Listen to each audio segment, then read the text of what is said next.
Nagsisimula ang ating kwento sa isang ospital sa lungsod na tinatawag na J.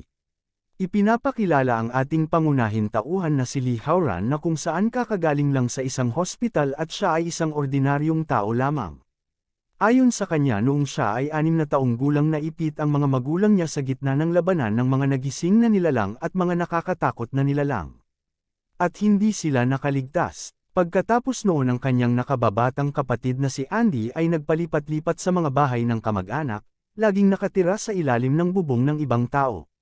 Ngunit ang mga kasawian sa buhay ay hindi dumarating ng isang beses lamang.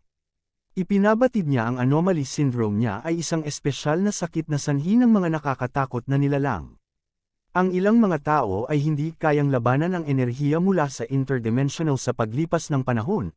Ang enerhiyang iyon ay unti-unting sumisira sa kanila hanggang sa manigas ang kanilang mga katawan. At sila ay namamatay. Ang bilis ng pagkasira ay nag-iiba, ang ilan ay tumatagal lamang ng 3 hanggang 5 araw, ang iba ay maaaring tumagal ng 7 o 8 taon. Ngunit kahit ano pa ang timeline, isang bagay ang tiyak: walang nakakaligtas sa anomaly syndrome. Alam niyang anumang oras ay maaari siyang mamatay, isinuko niya na ang buhay. Ngunit para sa kanyang kapatid at upang parangalan ang huling hiling ng kanyang ina, kailangan niyang mabuhay. Pagkalipas ng ilang araw sa labas ng lungsod ng J ay may nagsalita na kung nandito na ba ang lahat. Isinaad ni Chen, sige, pag-usapan natin ang misyon para sa extermination job na ito. Ilang araw na ang nakalipas, may mga ulat ng 12 ng mga level -1 na halimaw na umaatake sa mga tao dito. Ang layunin nila ay simple: sumilip sa kanilang lungga at paksain sila. Alisin ang bawat isa sa kanila. Idinagdag niya ang mga level 1 na halimaw ay hindi problema para sa kanila. Basta't susundin natin ang plano, magiging maayos ang misyong ito. May mga tanong ba? Sagot ng kanyang mga kasamahan: wala. Mabuti, umalis na tayo. Nagsalita pa ang isa sa kanila na nagyayabang, sige. Ang mga kamao niya raw ay nangangati na para sa aksyon. Napatingin si Chen kay Lee Howran, na sinabi niya, ikaw lang ang hindi gising sa grupo. Bilang porter, alam mo ang iyong papel, tama. Sagot ng ating bida na oo, nakuha niya ito. Sa isip ng ating bida, para sa isang ordinaryong tao na tulad niya, ang tanging paraan upang makatrabaho ang isang extermination squad ay ang pagiging porter. Ang mga porter ay hindi nakikipaglaban. Sumusunod lang sila sa team, nagdadala ng mga gamit, at sinisiguradong ligtas ang mga probisyon. Pagkatapos ng labanan, nililinis din nila ang kalat at kinokolekta ang anumang mahahalagang materyales ng halimaw. Sinabi pa ng ating bida sa kanyang sarili, huwag mag-alala. Hindi ito ang unang beses niya. Sa sandaling din na iyon ay sa bawat na nakakasalubong nilang mga halimaw ay pinapatay kaagad ng grupo nila Chen ito. Habang pinagmamasdan sila ng ating bida na kung paano nila ito pinapatay, sa isip niya sa ngayon, maayos ang lahat, hindi na dapat magtagal para matapos. Ang agwat sa pagitan ng mga ordinaryong tao at mga nagising na nilalang ay parang gabi at araw. Bagamat maayos na sana ang lahat, ay may bigla naman siyang napansin nito at napapatingin sa lupa. Dahil ang mga bato na maliliit sa kanyang harapan ay gumagalaw, at hindi lang iyon ay lumalakas pa ito na para bang may lalabas sa ilalim. Nabahala ang ating bida, sa isip niya may mali. Hindi dapat ganito kaingay ang mga level 1 na halimaw. Kasabay noon ay may napakabilis na lamang na gumalaw at pinagdadaanan ang masukal na kagubatan. Sa paglabas nito ay tumambad agad sa kanila ang isang dambuhalang level 5 na halimaw na ang Titan Python.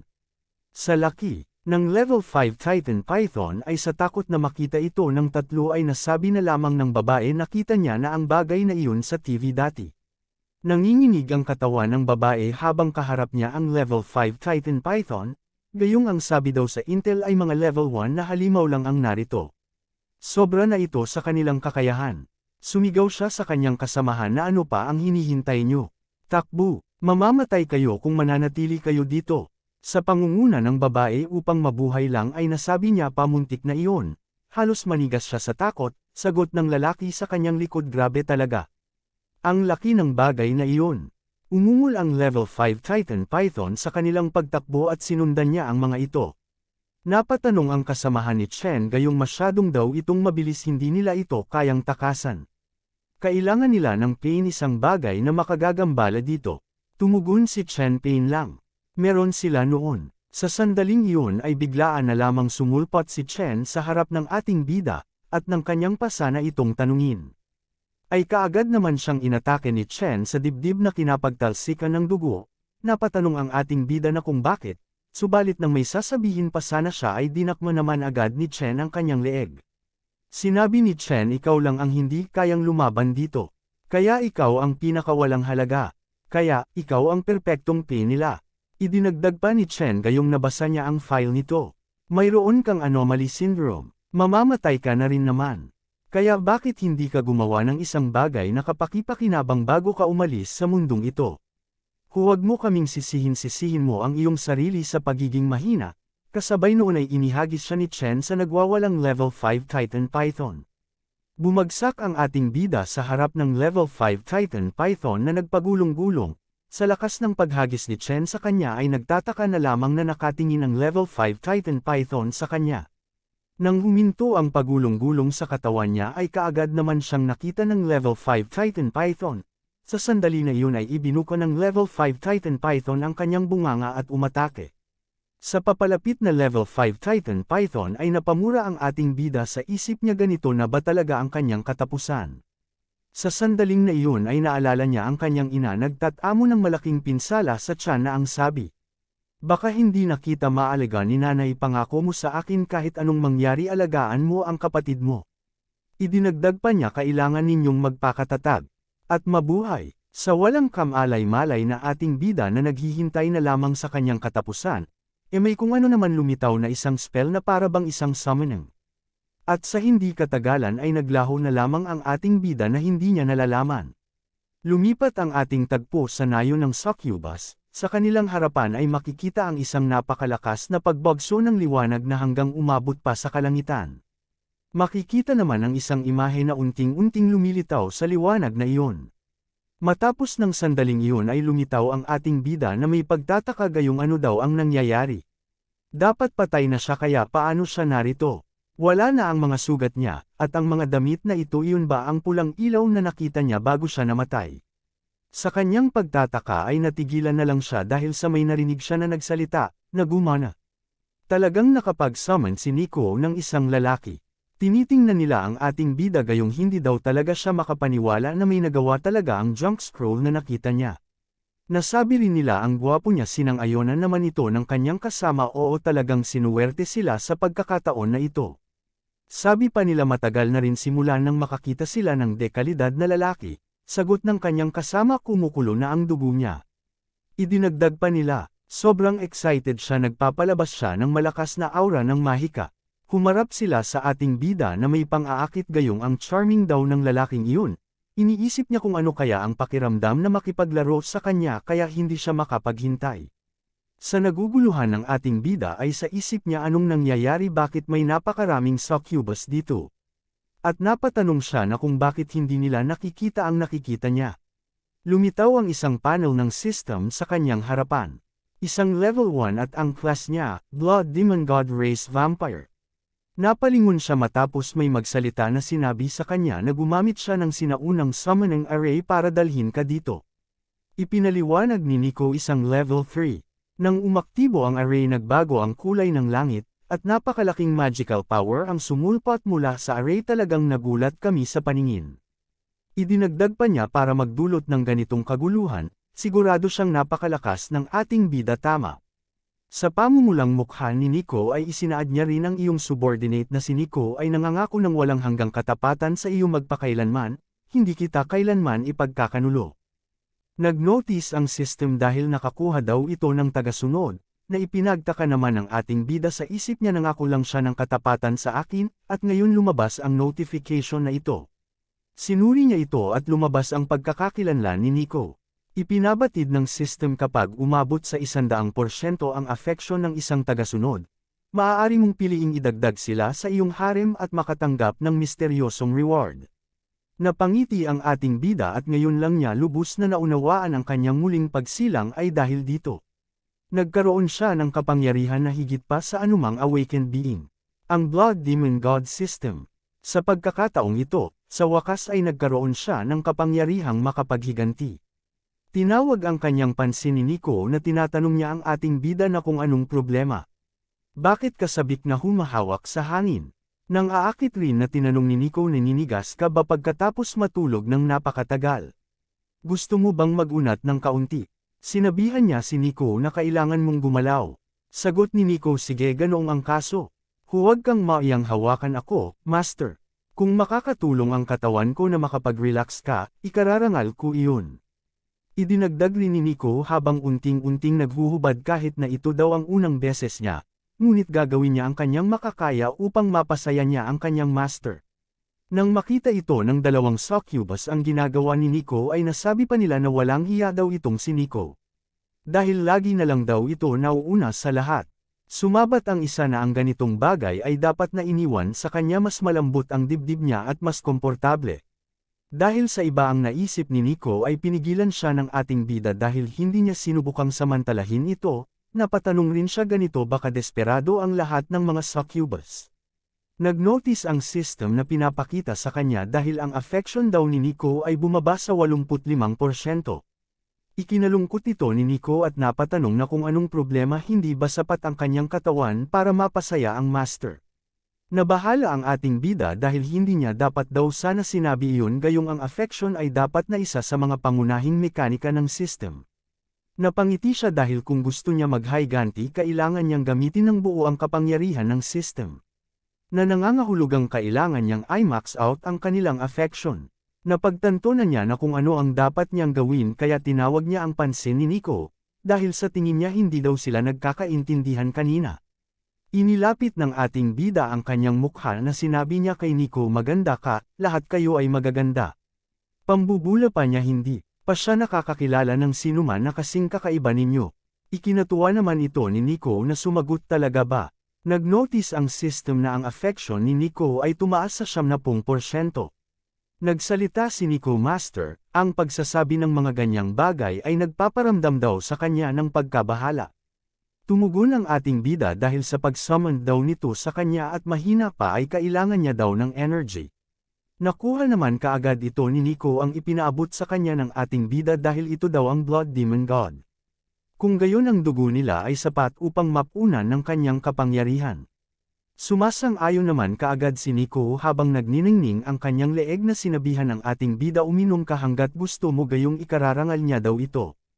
Sa isip ng ating bida na tinitingnan niya ang leeg ni Nico at natigilan na napatanong sa kanyang sarili na kung ano daw nangyayari sa kanya.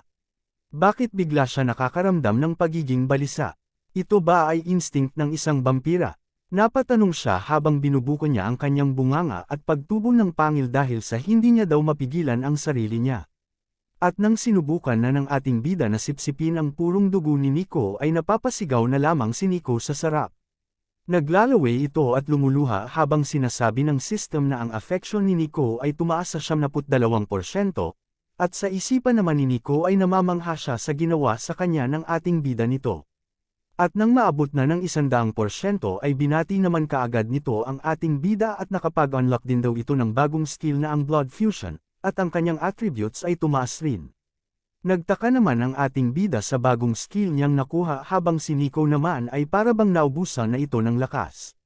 Napangiti ang ating bida dahil sa titingnan niya raw ang nakuha niyang skill.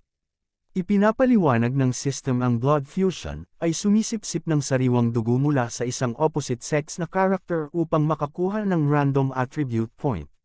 Bawat target ay maaari lamang i-activate ito ng isang beses. Napaisip siya isang skill na nagpapalakas ng attributes ng hindi nagal level up kahit na random ang stat. Kung mayroon siyang sapat na target, maaari siyang mag-level up ng mabilis. Napangiti sa katotohanan ng ating bida gayong ang skill daw na ito ay nakakabaliw. Tinawag niya ang pansin ni Nico dahil kailangan niya pa raw ng mas maraming dugo.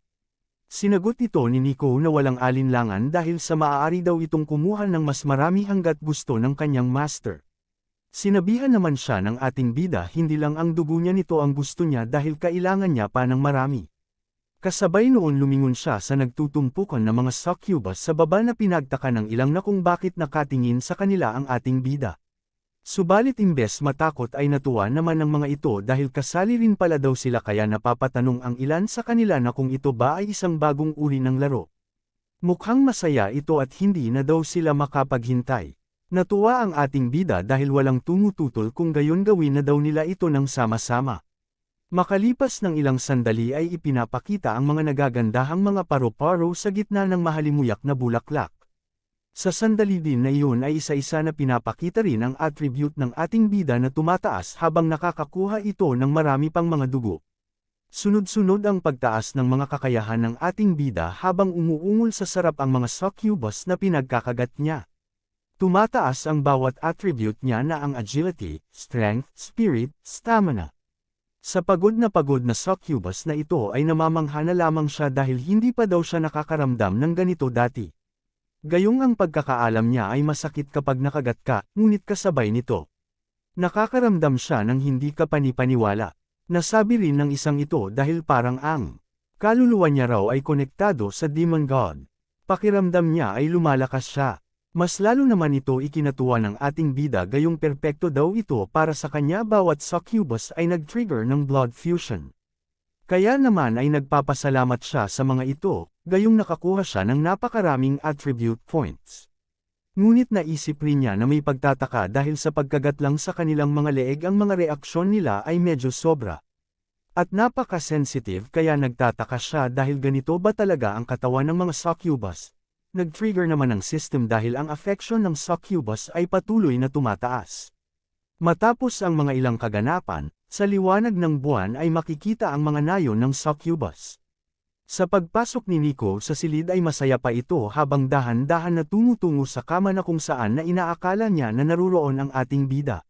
Sa kanyang paunting-unting paglapit ay tinatawag niya ang ating bida at ipinapalam niya na nandito na raw siya. Ipinapaliwanag niya pa dahil masyadong maraming tao sa paligid kanina, kaya hindi daw ito makapaglabas ng kanyang buong puwersa. Lumapit na si Nico sa kama at gumagapang habang sinasabi. Dahil simula nang iwan daw ng ating bida ang kanyang marka sa kanya, hindi niya na mapigilan ang pananabik sa nakakakilig na sensasyon na iyon. Sinabi niya rin dahil palalimin daw nila ang kanilang koneksyon. Ngayong silang dalawa lang maaari gawin daw ng master ang kanyang gusto. Dinaganan niya ang malambot na kama at sinabi muli na narito na siya. Subalit natigilan naman si Nico dahil parang may mali gayong ang sensasyon daw na hinahawakan niya ay masyadong matigas. Kinuha ni Nico ang kumot upang makita subalit ang natagpuan niya lang ay isang malaking troso ng kahoy na inakala pa naman ni Nico ito ang ating bida. Napabugtong hininga si Nico at nalungkot sa isip niya na kung nakakita na ba ng mas mahalaga ang kanyang master kaysa sa kanya. Lumipat ang ating tagpo sa isang masukal na kagubatan at libingan habang makikita ang ating bida sa dikalayuan. Habang nakatingin sa panel ng system kahit na level 1 pa lang daw siya, ay pagkatapos ng isang buong araw ng pag-absorb ng dugo, ang mga stats niya ay mukhang solid. Ang pangunahing prioridad niya raw ngayon ay sunggaban ang bawat pagkakataon para sa tunay na labanan at mag-level up. Naisip rin niya si Chen ang umatake sa kanya na ginamit bilang pain upang makatakas ang mga ito, kaya sa oras daw na magkita sila ay iyon na din ang kanyang paghihiganti. Naglabas ng nakakasingaw na aura ang ating bida habang tumitingin sa paligid dahil ang malungkot na sementeryong daw na ito ay puno ng yin energy. Mula sa kanyang panahon kasama ang mga extermination squad, ang mga lugar na tulad nito ay palaging ginagapangan ng mga undead monster. Napagtanto rin ng ating bida gayong kung ilalabas niya raw ang ilang magic power ay maaakit niya ang mga ito.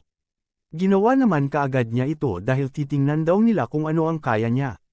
Kasabay naman noon ay makikita ang pagbabago ng paligid at unti-unting may lumilitaw sa kanyang harapan habang may nagtatanong na isang boses dahil sino ba daw ang nangangahas na gambolain ang kanilang walang hanggang pahinga. Matapos mabuo ang kanilang mga katawan ay tinanong nila ulit ang ating bida na pangahas daw ito na gambolain ang kanilang walang hanggang pahinga. Ang lumitaw sa harap ng ating bida ay isang tier 1 monster na ang Faceless Ghost. Kasabay noon ang kanilang pagsugod dahil papatayin daw nila ito, ngunit bago pa man makalapit ang Faceless Ghost ay inunahan na ito ng ating bida dahil kung inakala daw nila na kaya siyang patayin ang mga ito ay nagkakamali sila. Sa sinabi na iyon ng ating bida ay nagsabay-sabay na ang mga ito nagsisugod habang paulit-ulit nilang binabanggit na papatayin nila ito.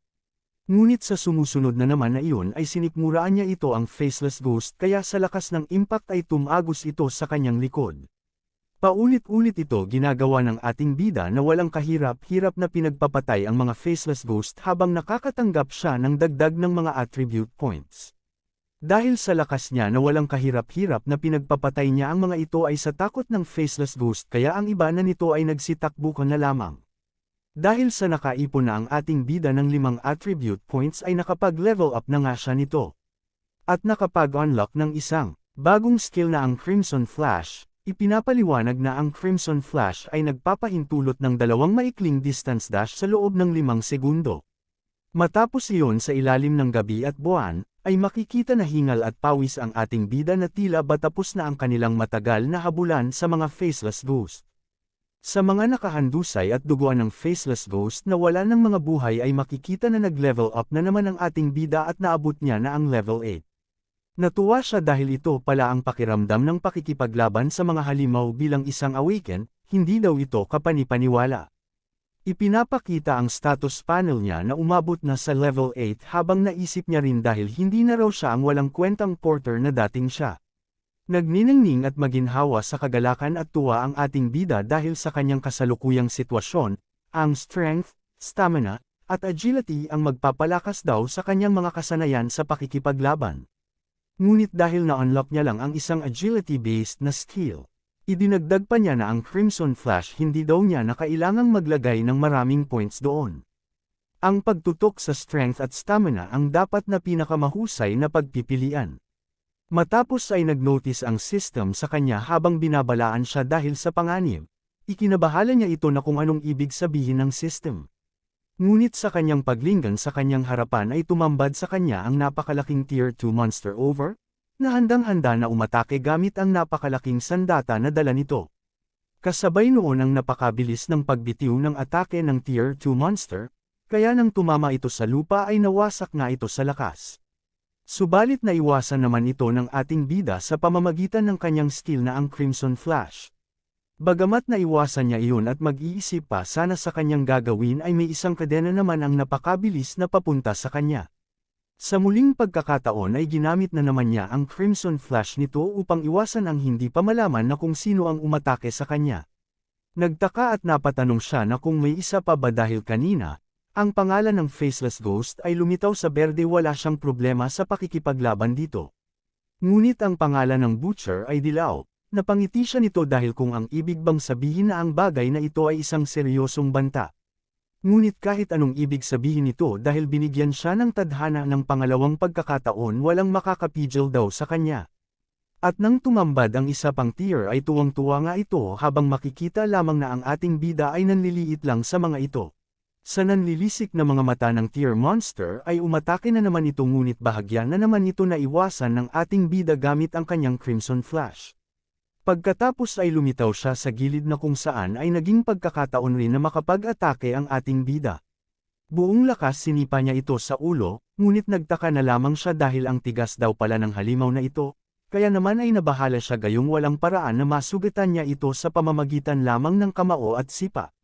Bago na naman makapag-isip pa ng ibang plano ang ating bida ay umatake na naman sa kanyang ang may hawak na kadena, na tila ba target talaga siyang hulihin. Ngunit bago pa man mapuluputan siya ng kadena ay kaagad naman niyang nagamit ang Crimson Wine Burn. Sumasadsad siya sa lupa nito habang pinipigilan ng kanyang mga paa at kamay ang bilis ng kanyang paggalaw na paatras. Sa isip niya muntik na iyon. Ang dalawang ito ay nagtutulungan ng maayos, kaya sila ay talagang mahirap harapin sa kabutihang palad, nagawa niya humablot ng sandata mula sa likod ng Butcher kanina. Gamit na naman ang kanyang kasanayan ay umatake siya sa likod habang sa isip niya dahil ang kanya raw attribute points. Hanggat hindi niya ito ginagawang matagalang labanan, dapat mayroon daw siyang sapat na kapangyarihan upang talunin ang mga ito. Napansin naman kaagad ang palihim na atake ng ating bida kaya nang makita ito ng tier monster ay naghanda ito upang salubungin ang atake ng ating bida. Inihampas ng tier monster ang kanyang napakalaking sandata laban sa napakaliit naman ng sandata ng ating bida, kaya nang magtama ang mga ito ay dumudugong-dong nga ang kanilang pagkiskisan ng espada. Nagsalita pa ang ating bida gayong hindi daw siya natatakot sa mga ito dahil inilagay niya ang 80% ng kanyang points sa strength. Kaya naniniwala siya na kaya niyang manalo sa mga ito kasabay noon ang kanyang paghawi sa napakalaking espada ng tier 2 monster. Sa bilis ng ating bida at pagkawala ay napahinto na lamang ang tier monster at nagpalingon-lingon na hinahanap ang ating bida. Kaya naman ay nabahala ang tier monster sa kasalukuyan niyang sitwasyon habang makikita ang isang sinag sa itaas, na iyon pala ang ating bida habang tinatawag niya ang pansin ng tier monster dahil saan daw ito tumitingin. Sa eri nito at pagsulput niya ay sinabihan niya pa ang tier monster dahil sa huli na raw para mag-react ito. Sa buong kumpiyansa ng ating bida ay sinisigaw niya na mamatay na daw ito. At sa kanyang pagtungtong sa ulo ng tier monster ay sinaksak niya ang ulo nito ng paulit-ulit. Kasabay din naman na yun kaagad isinaad ng system ang kanyang pag-level up. Nakakuha na naman siya ng 5 attribute points, napatanong ang ating bida na kung ginawa ba talaga ng isang halimaw na mag-level up siya ng 2 beses sa isang hilera. Kaya pala nakakaadik ang pakikipaglaban sa malalakas na kalaban. Ipinapakita na nasa level 10 na ang ating bida habang nakapag-unlock na naman siya ng panibagong skill, ito nga ang Blood Prison Burial. Ang skill na ito ay nagpapatawag ng isang blood swamp sa target na lugar upang pabagalin ang kalaban at nagpapakawalan ng blood blades para sa malaking damage. Napasigaw ang natirang tier monster sa pagkamatay ng kanyang kasamahan, sa galit ay umalangaw nga ang sigaw nito. Kaya tinanong ito ng ating bida na kung anong problema. Nagagalit ka ba na namatay ang kaibigan mo? Ang pangalan mo ay naging berde na. Alam mo kung anong ibig sabihin nito, tama. Dahil hindi na raw sila magkapantay kaya ipapadala niya rin ito upang sumama sa kanyang kasamahan. Sa nanggagalaiti na galit ng natirang tier monster ay ibinato na naman niya nga nito ang kanyang kadena. Gayunpaman ay sa diferensya nilang lakas ng ating bida ay wala ng kahirap-hirap itong iniilagan niya. Sinabi niya pa maaaring wala siyang gaanong karanasan sa pakikipaglaban ngunit bilang isang porter, nakapanood na siya ng sapat na labanan upang malaman kung paano ito gumagana. Tinanong niya ang tier monster na nakangiti dahil ang diskarte daw nito ay masyadong madaling basahin.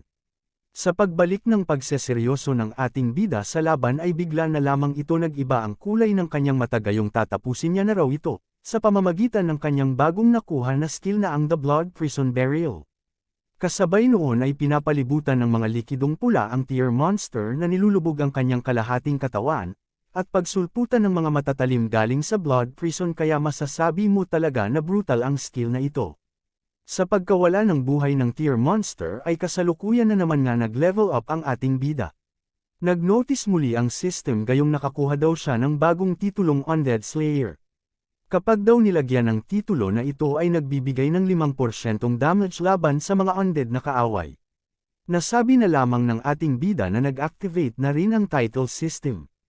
Kinaumagahan habang makikita ang napakaganda na pagsikat ng maliwanag na araw, habang napatingin sa kanyang system na isaad pa ng ating bida sa kanyang sarili dahil mapanganib daw iyon. Ang kanyang mga ginawa ngunit ang paggawa ng ganitong kalaking progreso sa isang araw sulit naman. Dahil sa ganitong rate hindi magtatagal bago niya maabutin si Chen sa steel upper class level. Napalingon ang ating bida at may napansin, na nakatingin sa system ang iyong pang-araw-araw na quest ay nabuo na. Mangyaring kumpletuhin ito kaagad. Ipinagtaka naman ito ng ating bida na nasabi na kung ano ang ibig sabihin ng system na pang-araw-araw na quest, ngunit napag-alaman niya naman ito habang sinusuri niya ang system na may gantimpala para sa pagkumpleto nito. Isinaad ng system bago ang susunod na pagsikat ng araw, sumipsap ng sariwang dugo mula sa hindi bababa sa isang opposite sex na character upang matrigger ang blood fusion. Bawat opposite sex na character ay maaari lamang mag-trigger ng blood fusion ng isang beses. Ang pagkabigong kumpletuhin ng gawaing ito ay magreresulta sa random na pagbabawas ng 5 attribute points.